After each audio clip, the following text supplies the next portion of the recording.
सबसे बड़ा चमत्कार तो मेरे बेटे का। मेरे बेटे को ट्यूमर हो गया था गर्दन पे, गांठ,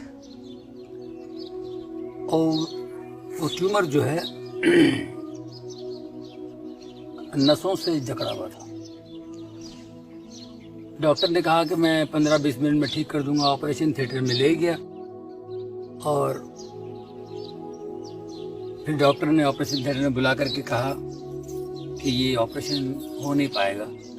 मेरा बेटा लेटा हुआ था और इतना लंबा कटा हुआ था, पूरा उन्होंने काट दिया था। ये ऑपरेशन नहीं हो सकता है क्योंकि ये नसों से जकड़ा हुआ ट्यूमर, गलती से भी कोई एक नस कट जाए तो एक साइड पूरा लकवा हो सकता है, पैरालाइज हो सकता है बच्चा, और आंखों की रोशनी जा सकती है, खाने पीने में तकलीफ हो सकती है, और फिर ये ट्यूमर दोबारा आ सकता है। तो मैंने कहा क्या करना चाहिए, मुझसे पूछा आप बताइए। मैंने कहा आप डॉक्टर बताइए। मैंने कहा मत कीजिए फिर ऑपरेशन, इतनी प्रॉब्लम्स हैं तो मत कीजिए। तो उन्होंने फिर से टाँके लगा दिए।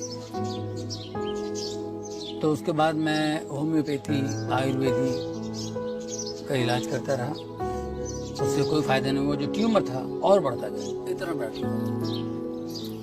बच्चा अपने कॉलर से उसे छुपाया करता था ट्यूमर से। स्कूल से कभी कभी रोते हुए आता था, बच्चे सब चिढ़ा रहे हैं मुझे। मैंने कहा बेटा मैं क्या कर सकता हूँ, मैं तो, मेरी पूरी कोशिश है कि तुम्हारा इलाज हो, लेकिन ऊपर वाला है वो ठीक कर देगा। मैं परमेश्वर पे विश्वास रख करके प्रार्थनाएं मैं अटेंड करता था, प्रार्थनाओं में जाता था, जहाँ पर हीलिंग वगैरह होती है, चंगाई मिलती है, वहाँ मैं जाया करता था। अगर मैं बिजी हूँ तो मेरी बीवी ले जाते थे बच्चे को। हमेशा हर पास्टर ने कहा कि ये ठीक हो जाएगा, प्रभु यीशु से ठीक करेंगे। कैसे करेंगे, कब करेंगे उनको पता है, लेकिन ये ठीक हो जाएगा। तो मैंने अपने बेटे से कहा कि भाई तुम्हें कहीं घूमना है छुट्टियों में, जहां बोलो मैं ले जाऊंगा, लेकिन इस ट्यूमर का जिक्र मुझसे मत करना। तो 2002 में मैं अपने बच्चों को घुमाने के लिए अमेरिका ले गया। तो वहां पर एक प्रेयर मीटिंग में मैं खड़ा हुआ था, प्रेयर कर रहा था। तो एक पासवान साहब पास्टर वहां से गुजर रहे थे, उनकी नजर पड़ी मेरे बच्चे के ट्यूमर पे। उन्होंने पूछा ये क्या है, मैंने कहा जी ये ट्यूमर है।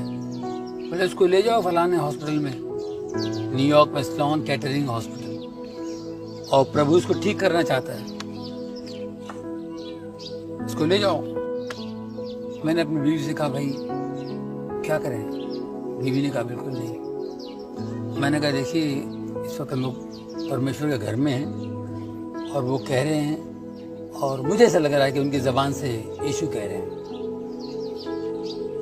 मेरी बीवी ने कहा कि 2002 है, 2003 में करते हैं, अभी 6 महीने तो बाकी है। मैंने कहा 2 और 3 का क्या चक्कर है भाई, आपको तो विश्वास करना है। बाद में उन्होंने बताया कि अपनी सहेली के साथ कहीं कुंडली दिखवाने गई थी, कुंडली दिखलाने। तो कुंडली वाले ने कहा कि 2002 बहुत खतरनाक है बच्चे के लिए, 2003 ठीक है। तो मैंने कहा यार इन बातों पे विश्वास मत करो, परमेश्वर पर विश्वास करो, वो जिंदा परमेश्वर है। तो मेरी बीवी ने कहा अगर वो जिंदा परमेश्वर है तो आप उनसे मांगिए, प्रार्थना कीजिए, अगर वो आपसे बात करते हैं तो हम ऑपरेशन करवा लें। तो मैंने उसी वक्त घुटने टेक करके प्रार्थना की। मैंने कहा यीशु मुझे बताओ, मुझे कुछ समझ नहीं आया, मैं ऑपरेशन करूँ या नहीं करूँ। तो मुझे आवाज़ आई कि बेटा ऑपरेशन कर, मैं तेरे साथ हूँ, डर मत।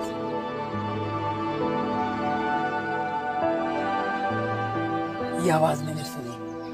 मैंने बीवी से कहा कि मुझे ऐसी आवाज़ आई, प्रभु तो कह रहा है करो ऑपरेशन। बोले ठीक है।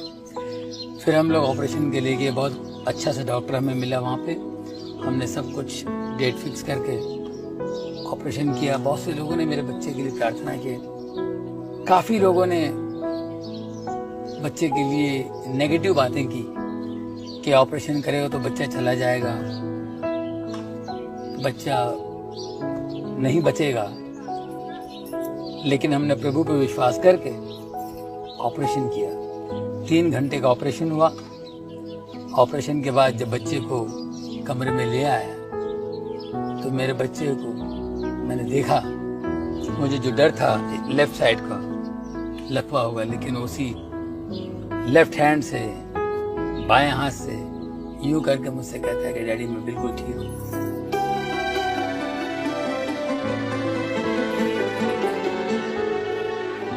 उसे जरा भी तकलीफ नहीं, बिल्कुल ठीक हुआ।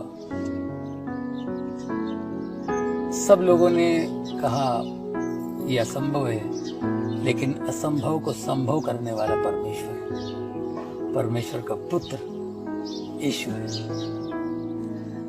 कमाल है जॉनी भाई, आपकी ये दर्द भरी बातें सुनकर मेरा तो यीशु में विश्वास और भी बढ़ गया। जॉनी भाई और भी बताइए, आप कह रहे थे ऐसी कई घटनाएं घटी हैं आपके साथ। कई घटनाएं घटी, पर हम लोग भूल जाते हैं। वो हमेशा भलाई करता है, हम लोग नजरअंदाज करते हैं। मेरे बेटे के साथ ये अद्भुत चमत्कार हो जाने के बाद मैंने सोचा मेरे अंदर जितनी गलतियां हैं, गंदगी है, उसको बाहर फेंक दूं। सबसे पहले मैंने शराब छोड़ दी, क्योंकि मैं बहुत पिया करता था। सिगरेट छोड़ दी, जुआ खेलता था, जुआ छोड़ दी, देर रात दोस्तों के साथ बैठता था, वो छोड़ दी मैंने। और फिर मैंने सोचा कि मैं गली गली गांव गांव जाऊंगा और यीशु के चमत्कार कामों का वर्णन करूंगा, सबको बताऊंगा, उनकी बढ़ाई करूंगा, ताकि वो बढ़े, हम घटे। सही बात है साहब, आपकी तरह और कितने ही लोग बदले होंगे। हम तो खुद ही पूरी तरह बदल गए हैं और तय कर लिया है हमने, यीशु ने जो कहा है उसी के हिसाब से जिएंगे। वाह। लेकिन साहब, गांव में अभी भी काफी सारे लोग हैं जो यीशु के बारे में और जानना चाहते हैं, लेकिन हम लोग उन्हें कैसे बताएं? हम तो अभी सीख रहे, जान रहे। बस इतना ही मालूम है कि जो भी है सच है और वो दूसरों तक पहुंचाना है। नहीं तो ऐसे हो जाएगा कि सामने खजाना है और किसी की मदद ही नहीं हो पा रही। ऐसा खजाना तो बेकार ही है ना साहब। देखिए, आप लोगों के पास जो विद्या है, जो इल्म है, ये लोगों में बांटना चाहिए। लोगों की भलाई के लिए, बेहतरी के लिए इसका इस्तेमाल होना चाहिए। आपको क्या बताएं जॉनी भाई, हमारे पास के गांव वालों को जब पता चला कि हमारे गांव में इस तरह के परिवर्तन हो रहे हैं, तो वो लोग हमारे गांव में आए और ये पता करने कि वो कैसे परिवर्तन हो रहे हैं, किस तरह से हम लोग ये सब कर रहे हैं। उन्होंने ये जाना और अपने गांव में उसी तरह के बदलाव लाने की कोशिश की। वाह वाह। बार बार आकर हमसे पूछते रहते, और कोई नई बात हुई, और कोई नई चीज आपने सीखी। और मजे की बात ये है कि ये वही लोग हैं जिनसे हमारी एक जमाने में दुश्मनी थी। हाँ। आज इतना प्रेम है कि क्या बताएं। ये तो प्रभु का चमत्कार है। मैं तो कहता हूँ उनके दिखाए रास्ते पर चलेंगे, ऐसे कमाल तो होने ही है। सच जॉनी भाई, हम तो सब जब भी मिल बैठते हैं तो यीशु की ही चर्चा करते हैं, उनके करिश्मों की बात